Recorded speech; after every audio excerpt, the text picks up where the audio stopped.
Our and my first day of orientation at college. It was actually my 18th birthday, now that I think back to it. We were going from our entries in Morgan, where I had just met a couple of people, to Chapin to go hear President Shapiro give a speech and welcome us to Williams.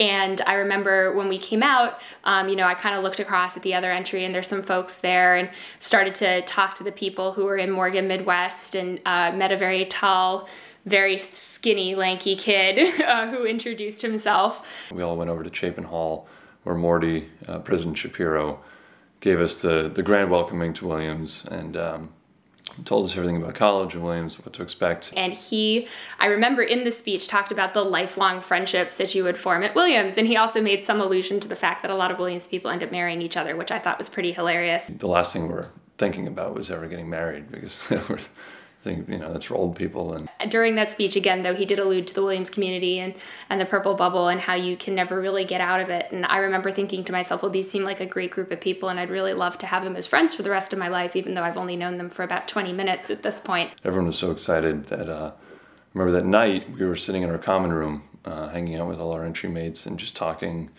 learning about everybody's past and where they're coming from and what they're excited about. And everyone was just too excited to go to bed that night. So I think it was like 4 or 5 in the morning. It was very late at night. And someone had the idea of going back to Chapin to sit on the stairs and watch the sunrise. And of course, it's a brilliant idea. And then I remember walking over from our entry in Morgan to Chapin Beach and sitting on the stairs and just kind of lying there and watching the sunrise and looking at the stars that were still out. I think the coolest part about that is that we're still very close friends with everybody who was on the steps that night. I still keep in touch with all of them. Amusingly enough, that tall, lanky kid and I are actually getting married next year. And those people who we went to go sit on the steps with will be coming to our wedding, and some of them will be in our weddings. We were walking around campus yesterday, and it hit us that maybe we should really start seriously considering doing it here, because of all the connections and the history and our memories here. And we'd have a purple and gold house if he was up to it. I guess I just wore you out, right? So good job.